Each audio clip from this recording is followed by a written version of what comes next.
Hello students, good evening. आज हम इस वीडियो में इकोसिस्टम के बारे में पढ़ेंगे।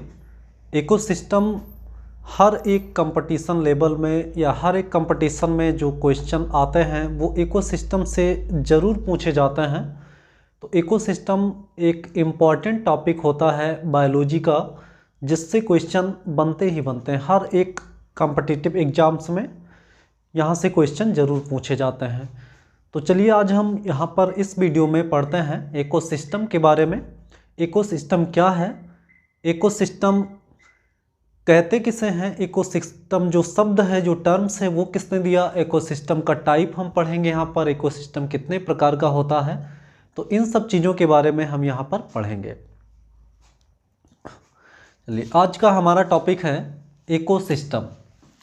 आज हम पढ़ने वाले हैं इकोसिस्टम के बारे में। इकोसिस्टम, इकोसिस्टम को पढ़ने से पहले हमें ये जानना चाहिए कि इकोसिस्टम को हम किसके अंतर्गत पढ़ते हैं। तो सबसे पहले आप जानते हैं इकोलॉजी। इकोलॉजी एक ऐसा ब्रांच है बायोलॉजी का जिसमें हम ऑर्गेनिज्म के आपस में इंटरेक्शन और इन्वायरमेंट और ऑर्गेनिज्म के बीच का जो इंटरेक्शन है उसकी स्टडी करते हैं।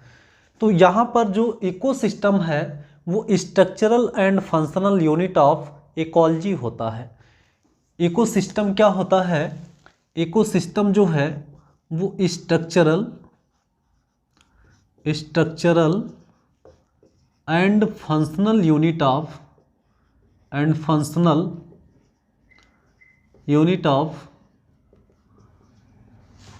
इकोलॉजी। इकोलॉजी का जो स्ट्रक्चरल एंड फंक्शनल यूनिट है उसे हम इकोसिस्टम कहते हैं। उसके बाद हम देखते हैं इकोसिस्टम जो शब्द है वो दिया गया था एक साइंटिस्ट के द्वारा जिनका नाम है A.G. Tansley.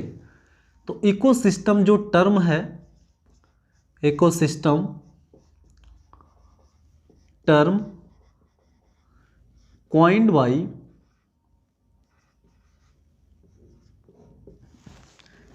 A.G. Tansley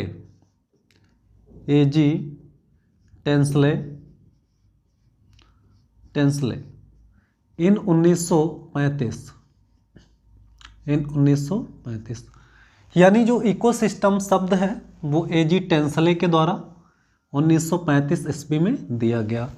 ecosystem होता क्या है, इकोसिस्टम जो है एक ऐसा सिस्टम है जिसमें ऑर्गेनिज्म आपस में इंटरेक्शन करते हैं और साथ ही साथ सराउंडिंग इन्वायरमेंट से भी इंटरेक्ट होते हैं। यानी ये ऐसा सिस्टम है जिसमें ऑर्गेनिज्म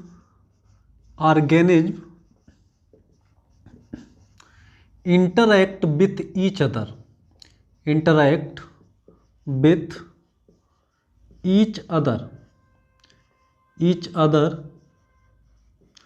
and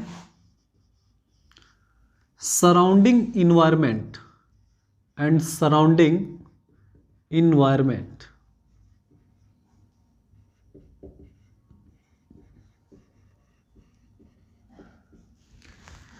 तो यहाँ पर हम समझते हैं कि इकोसिस्टम ऐसा सिस्टम होता है जहाँ पर ऑर्गेनिज्म आपस में इंटरेक्ट करते हैं और साथ ही अपने सराउंडिंग इन्वायरमेंट से भी इंटरेक्ट करते हैं। तो इकोसिस्टम जो है, जो स्ट्रक्चरल एंड फंक्शनल यूनिट है इकोलॉजी का, उस इकोसिस्टम के बारे में हम पढ़ेंगे, जिसमें हम पता करेंगे कि किसी भी इकोसिस्टम में पाए जाने वाले जो लिविंग ऑर्गेनिज्म हैं वो आपस में किस तरह से इंटरेक्ट करते हैं या वो अपने इन्वायरमेंट से किस तरह से इंटरेक्ट करते हैं। तो चलिए आज हम यहाँ पर पढ़ लेते हैं इकोसिस्टम का टाइप पढ़ लेते हैं, या हम जो है क्लासिफिकेशन ऑफ इकोसिस्टम पढ़ते हैं। तो इस चैप्टर में हम जो है आगे पढ़ते हैं types of ecosystem, types of ecosystem. Types of ecosystem हम पढ़ते हैं। इकोसिस्टम मेनली 2 टाइप का होता है।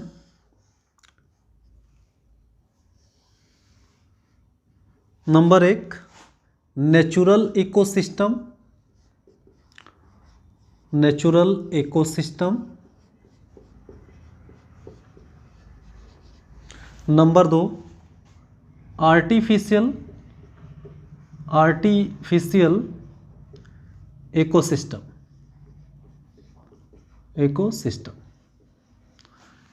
यहाँ पर हम देखते हैं ऐसा इकोसिस्टम जो नेचुरली अकर्स होता है उसे हम नेचुरल इकोसिस्टम कहते हैं। ऐसा इकोसिस्टम जो ह्यूमन इंटरफेयर के द्वारा या ह्यूमन के द्वारा बनाया गया जो सिस्टम है, ठीक है, उसे आर्टिफिशियल इकोसिस्टम कहते हैं। नेचुरल इकोसिस्टम तो स्वतः नेचर में, इन्वायरमेंट में पाया जाता है, जबकि जो आर्टिफिशियल इकोसिस्टम है वो ह्यूमन के द्वारा बनाया जाता है।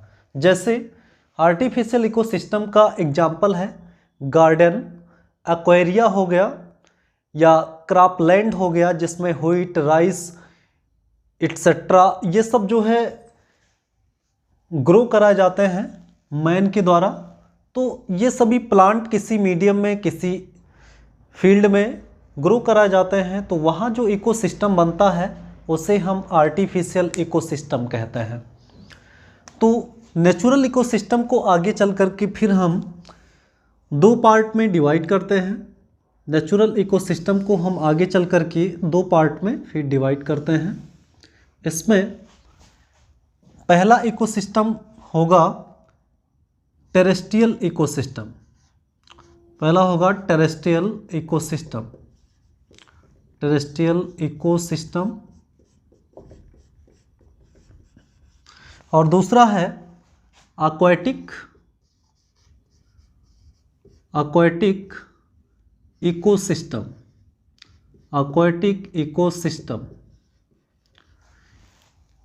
यानी ऐसा इकोसिस्टम जो लैंड बेस्ड होता है, जो स्थल पर होता है, उसे हम टेरेस्ट्रियल इकोसिस्टम कहेंगे। और ऐसा इकोसिस्टम जो वाटर बॉडी में होता है उसे हम एक्वेटिक इकोसिस्टम कहते हैं। उसके बाद जो टेरेस्ट्रियल इकोसिस्टम है उसको भी आगे डिवाइड किया जाता है। जैसे यहाँ पर देखते हैं फॉरेस्ट इकोसिस्टम, फॉरेस्ट इकोसिस्टम।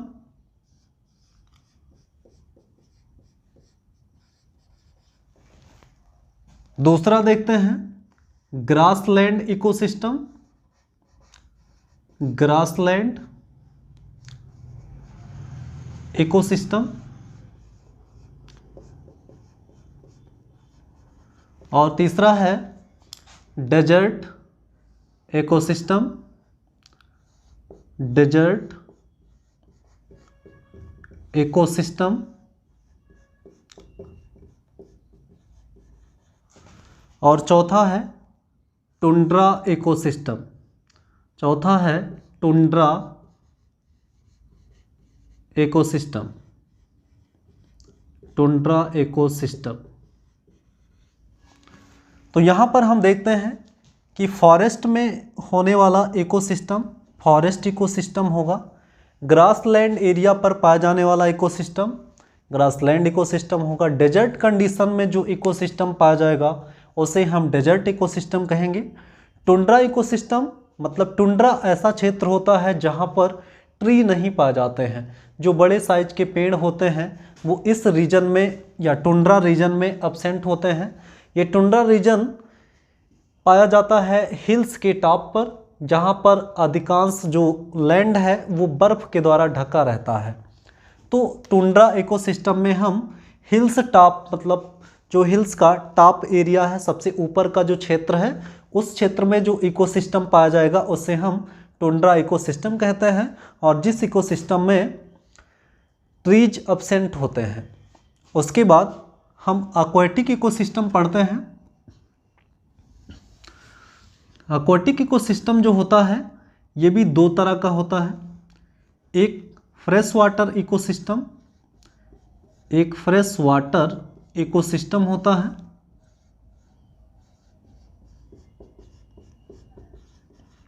और दूसरा होता है marine water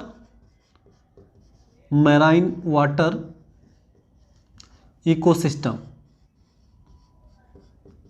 marine water ecosystem में जो क्षेत्र आता है, एग्जाम्पल के लिए है इसमें, एग्जाम्पल के लिए सी हो गया, ओशियन हो गया, etc।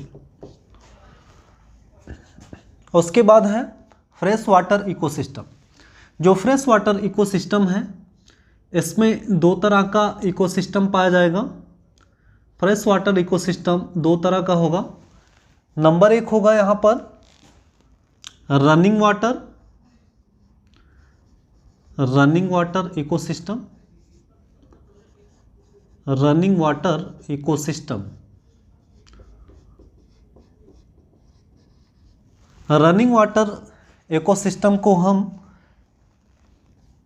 लोटिक भी कहते हैं, लोटिक इकोसिस्टम। उसके बाद है स्टैंडिंग वाटर इकोसिस्टम।